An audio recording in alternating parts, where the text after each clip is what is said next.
नमस्कार मंडळी, शोभा स्वाद मराठीमध्ये आपले खूप खूप स्वागत आहे. तर मंडळी, आज आपण बनवणार आहोत तसे टम फुगलेली अशी पुरणपोळी. मैद्याचा एक कणही न वापरता आपण पुरणपोळ्या बनवणार आहोत. चला तर बघूया. आता हे पुरणपोळी करायची म्हटल्यावर आपल्याला गव्हाचं पीठ तर पाहिजेच. आणि हा गूळ घेतलेला आहे मी. हा नंतर मी बारीक चिरून घेणार आहे. तर तुम्हाला मी पुढची स्टेप दाखवेलच. हे चणा डाळ घेतलेली, हे पुरणपोळी लावण्यासाठी तूप घेतलेलं आहे, हे पीठ मळण्यासाठी आपण तेल घेतलेलं आहे, ही वेलची पावडर आणि जायफळ आहे. आता आपण ही वाटी भरून डाळ घेतलेली, म्हणजे पाव किलोच्या वर असेल अंदाज. पाव किलोच्या वर आणि अर्धा किलोच्या कमी. एक वाटी डाळीत भरपूर म्हणजे तरी 7 ते 8 पोळ्या होतील. तर आपण अगोदर स्वच्छ डाळ धुवून घेऊ आणि शिजायला टाकून देऊ कुकरला. छान पैकी अशी डाळ धुवून घेतलेली मी, 3-4 पाण्याने चांगले स्वच्छ धुवून घेतलेली. तर आपण लावून देऊ आता कुकरमध्ये. पटकन 15 मिनिटात आपली डाळ शिजून निघेल बघा. तर थोडीशी आपण हळद टाकून घेणार आहोत. असं छान पैकी करून घ्यायचं. आता थोडंसं तेल टाकून घेते मी, म्हणजे डाळ ओतू येत नाही, त्याच्यासाठी आपल्याला तेल टाकायचं थोडंसं आणि हळद टाकून घ्यायची. तर पहा बरं आता किती छान आपली डाळ शिजून येईल. आता मी झाकण लावून असं मिडियम गॅसवर 15 ते 20 मिनिटं ठेवणार आहे. तर आपण 4 शिट्ट्या झाल्या का व्यवस्थित डाळ आपली शिजलेली राहील. एकदम फास्ट गॅस करायचा नाही किंवा छोटा करायचा नाही, मिडियम गॅसवर डाळ शिजून घ्यायची, म्हणजे डाळ आपली एकदम छान शिजेल. तर मंडळी, आपण 1 वाटी डाळ घेतली होती ना, तर 3 वाट्या डाळीचं म्हणजे 1 वाटी डाळीला 3 वाट्या पाणी बरोबर होतं. कारण एकदम आपल्याला कटाची आमटी बनवायची असते, मग त्याच्यासाठी पाणी जास्त झालं तरी चालतं, पण 3 ते 4 वाट्या तुम्ही पाणी घेऊ शकतात. म्हणजे आपण आवश्यकतेनुसार, म्हणजे थोडंसं असं किती गोडाचा पदार्थ असला तरी पण आपल्याला मीठ टाकावंच लागतं. मग आपण थोडंसं मीठ टाकून घेते मी आणि थोडंसं तेल टाकून घेऊया. तेल कशासाठी टाकायचं आहे, तर आपल्या पुरणपोळी ना एकदम मऊ होते छानपैकी आणि पुरणपोळी फुटणार नाही, काही नाही. कारण आपलं हे तेल असलं ना, तेल आणि पुरणपोळी एकदम मस्त मऊ होणार, अशी घडी एकदम मऊ अशी लुसलुशीत पुरणपोळी होते बघा आपली. तर आता हे जे मी तेल टाकलेलं आहे ना, ते तेल आपण असं पिठात, म्हणजे प्रत्येक कणाकणाला पिठाच्या तेल लागलं पाहिजे. अशा पद्धतीने सगळं छानपैकी लावून घ्यायचं तेल. कारण ही पुरणपोळी आपली मऊ होण्यासाठी, म्हणजे पीठ व्यवस्थित मळून घ्यायचं. आणि हे पीठ आहे ना, कमीत कमी 1 तास तरी भिजलं पाहिजे बघा. मी आता डाळ शिजायला टाकली, लगेच पीठ मळून घेते. मंडळी, मी थोडीशी हळद टाकून घेणार आहे. आपल्या म्हणजे हळद टाकली ना का पुरणपोळी एकदम छान अशी पिवळी होते. काही लोक नाही टाकत, पण मी टाकते कधी मनात आलं तर टाकायची. कलर छान दिसतो पोळ्यांचा, बाकी हळदीचं तसं काही नाही आहे, फक्त पुरणपोळीचा कलर छान दिसणार. आता मी छान पद्धतीने पीठ मळून घेणार आहे बघा. म्हणजे जास्त घट्टही नाही, पातळही नाही, एकदम व्यवस्थित आपल्याला पूर्णानुसार पीठ मळून घ्यायचं आहे. या पद्धतीने असं मी छानपैकी डो बनवून घेतलेला आहे. अशा पद्धतीने म्हणजे आपल्या पुरणपोळ्या छान होतील. आता आपण हे पीठ जवळजवळ 1 तास तरी कमीत कमी भिजलं पाहिजे पीठ बघा. आता आपण डाळ शिजली का नाही बघून घेऊ, म्हणजे कसं बरं किती सुंदर डाळ शिजलेली.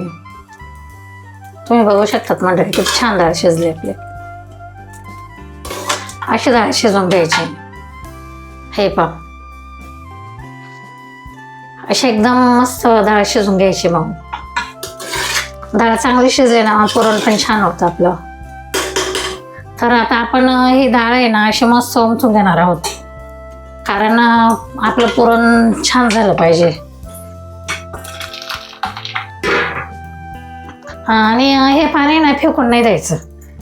हे पाणी कसं आपल्याला ना असं, म्हणजे कटाची आमटी करतो ना त्यावेळेस ठेवायचं, त्याच्यासाठी ठेवायचं. खूप छान, म्हणजे आपल्या कटाच्या आमटीला चव छान येते. तर आता ही मी असं पाणी थोडंसं एकदम छानपैकी तसं हे करून घेणार आहे, उमटून घेणार आहे. आता हे थोड्या वेळ आपण असंच ठेवू, म्हणजे एकदम व्यवस्थित उमटून जाईल. तर मंडळी, आपण आता हे पुरण आहे ना असं छान गरम करून घ्यायचं. म्हणजे कसं, पुरण जर गरम करून घेतलं ना, पातळ पण होणार नाही, घट्ट पण होणार नाही, एकदम व्यवस्थित. आणि पुरण गरम करताना ना अशी जाड गुळाचीच कढई घ्यायची. आता मी गुळ आहे ना, म्हणजे 1 वाटी डाळ घेतली होती, तर बरोबर 1/4 वाटी गुळ घेतलेला आहे बघा.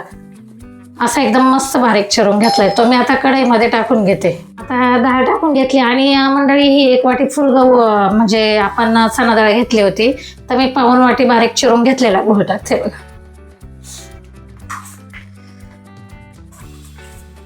तर आता आपण हे पुरण असं छानपैकी तसे व्यवस्थित मस्त गरम करून घेणार आहोत पहा. हे पुरण गरम केलं ना की म्हणजे आपल्या पुरणपोळीची चव पण वाढते आणि पातळ होत नाही, घट्ट होत नाही, एकदम व्यवस्थित जसं पाहिजे तसं आपल्याला पुरण बनवता येतं हे. त्यामुळे पुरण जितकं गरम करून घ्याल तितकं चांगलं. आणि तुम्हाला एक सांगू का, टिप देते मी तुम्हाला. आपण चणा डाळ टाकतो त्याच्यामध्ये गूळ टाकतो ना, तर त्यावेळेस पुरण एकदम पातळ असं होतं बघा.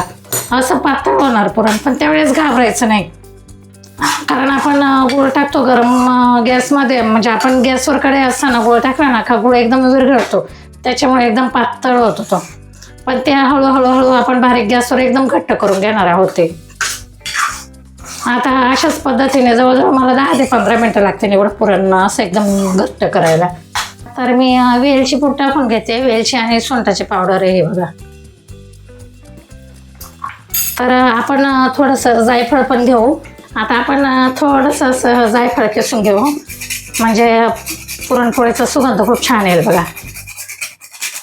असं थोडंसं जायफळ टाकलं का खूप छान सुगंध येतो पुरणपोळीचा. हे पहा, आता सुरुवातीला असं होतं, पण हळूहळू एकदम घट्ट होणार आहे हे पुरण.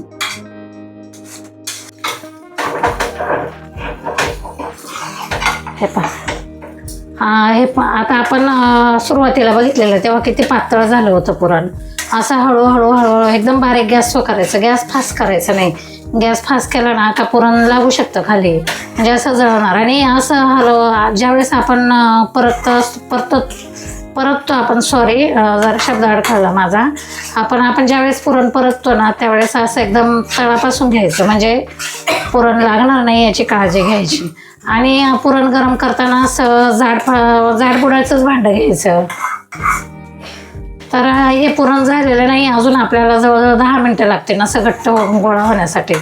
मी आता पुरण सोडलेलं आहे, म्हणजे आपलं पुरण एकदम छान झालेलं आहे. पहा बरं, असं पुरण झालं पाहिजे आपलं आता. आणि सोपी आयडिया, पुरण झालं का नाही कसं ओळखायचं, तर हे पहा, हे अशी उलथीन स्थितीमध्ये ठेवायची, अशी सरळ झाली ना का पुरण झालं समजायचं. आणि आपल्याला कढईने आता हे पुरण सोडलंय, पूर्ण पुरण सोडलेलं आहे म्हटलं हे पुरण आपलं छान गरम झालेलं आहे. अजिबात पातळ पुरण होणार नाही, एकदम छान पोळ्या येतील याच्या. आपण असं थोडं पुरण, पण हे पुरण आहे ना गरमच वाटून घ्यायचं. गरम वाटून घेतलं ना मग पटकन होतं. आणि आपण गरम परतवता मी एकदम असं डाळ मस्त हे करून घेतली होती बघा. आता असं पुरण झालं का छान होईल. आता असं घासायचं चाळणीमध्ये, ही पुरण वाटायची चाळण आहे माझी. आणि हे ना खाली असं पातेलं घेतलंय, त्याच्यात बरोबर पुरण गळणार. तर अशा पद्धतीने फक्त बारीक करून घ्यायचं आपल्याला. आता या पद्धतीने मी सर्व करून घेते बारीक. पहा बरं आपलं पुरण किती छान झालंय.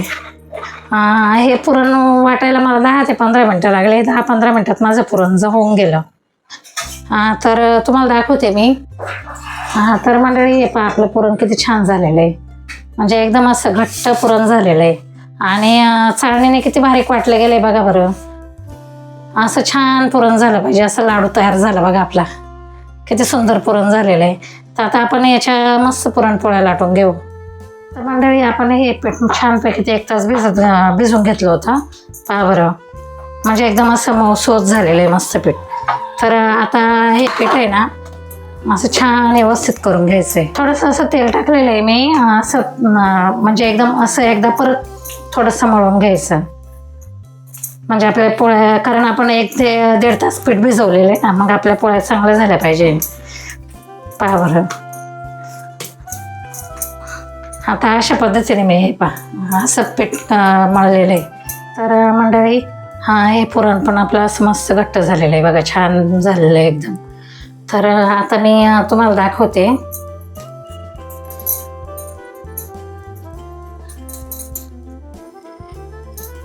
असं छानपैकी. तर आता हा पिठाचा गोळा आणि हा गोळा सारखाच झाला ना, तर मस्तपैकी आता आपण उंडा करून घेऊ त्याचा छानपैकी.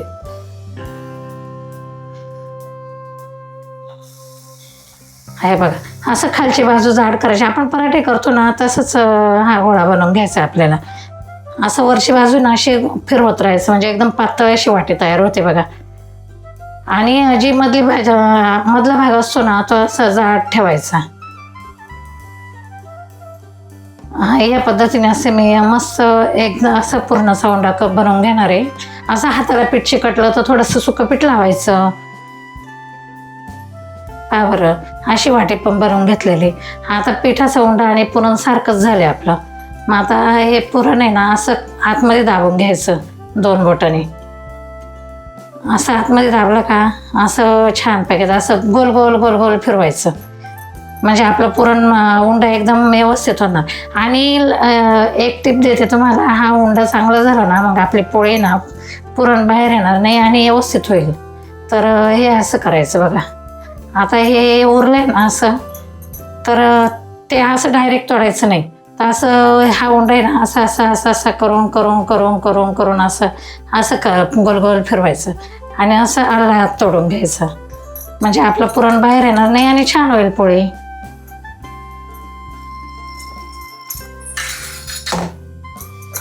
तर हे पुरण असं एकदम आपण उंडा बनवला ना का असं सगळीकडे दाबून घ्यायचं. म्हणजे हे पुरण आहे ना असं सगळीकडे आपल्याला पोळीमध्ये एकदम कडेपर्यंत हे पुरण असं छानपैकी जाणार बघा. तर ही पुरणपोळी ना आपण अशी हळूहळू लाटून घ्यायची. जोर लावायचा नाही पुरणपोळीला. पुरणपोळीला जोर लावला का पुरण फुटू शकतं. आपण बिन मैद्याच्या पोळ्या करतोय या, फक्त गव्हाच्या पिठाच्या मैद्या पोळ्या ह्या. तर असं एकदम हळूहळू हळूहळू असं लाटून घ्यायच्या. अजिबात म्हणजे हे पुरण आहे ना अगदी कडेपर्यंत जाणार बघा आपलं छानपैकी. तर असं दोन्हीकडून पोळी लाटली ना का पोळी फुगते पण आणि छान होते. म्हणजे पुरण पण सगळीकडे जातं. असं जर आपले म्हणजे असं वाटलं की आपल्याला पोळी असं चिकटते पळपटाला तर थोडेसे उचलायचे आणि हे करून घ्यायचे. थोडंसं पीठ टाकून घ्यायचं.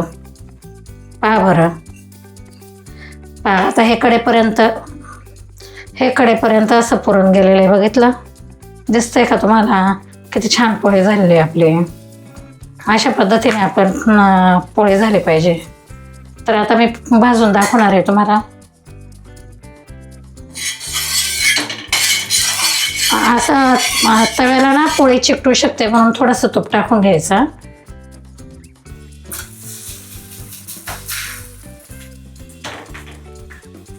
तर मंडळी जर समजा तव्याला जर चुकून जर पोळी चिकटली, आता माझी पोळी चिकटलेली नाही आहे पण मी तुम्हाला दाखवते बघा. असं एकदम पोळी ना आपण ज्या वेळेस पलटी मारणार ना त्यावेळेस अशी मोकळी करून घ्यायची म्हणजे पोळी चिकटत नाही.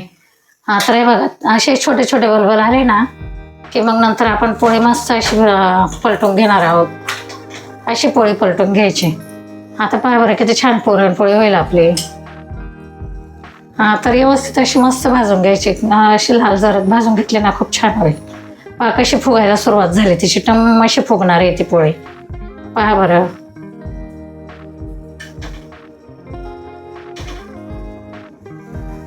तर अशी पोळी फुगली ना की एकदम छान अशी मस्त फुगली बघा.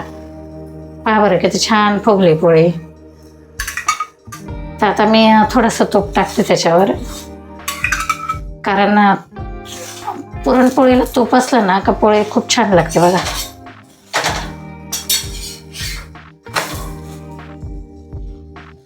अशी पोळी फुगली पाहिजे आपली. पोळी फुगली ना का खायला मजा येते.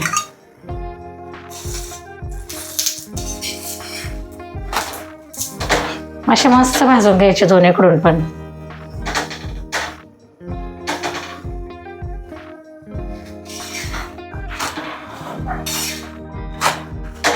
तर मंडळी मी आता या सर्व पोळ्या ना अशाच पद्धतीने बनवून घेणार आहे. आणि तुम्ही सुद्धा मला वाटतं होळीला माझ्या पद्धतीने तुम्ही पोळ्या नक्की करून बघा. आणि आपण मैदा टाकतो त्या मैद्याने ना पुरणपोळी नॉर्मल अशी मऊ राहते पण नंतर कसं एकदम अशी ताट पुरणपोळी होते. ती ताट न होता आपल्याला अशी पुरणपोळी छान करायची बघा.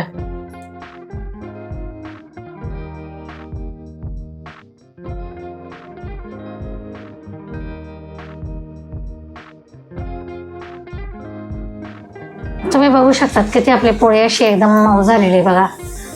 अशी पोळी एकदम मऊ झाली पाहिजे आपली. ही पुरणपोळी म्हणजे खूपच. आता तुम्हाला तोडून पण दाखवते कारण ही पोळी ना अशी सगळीकडे असं पुरण गेलेलं आहे आपलं.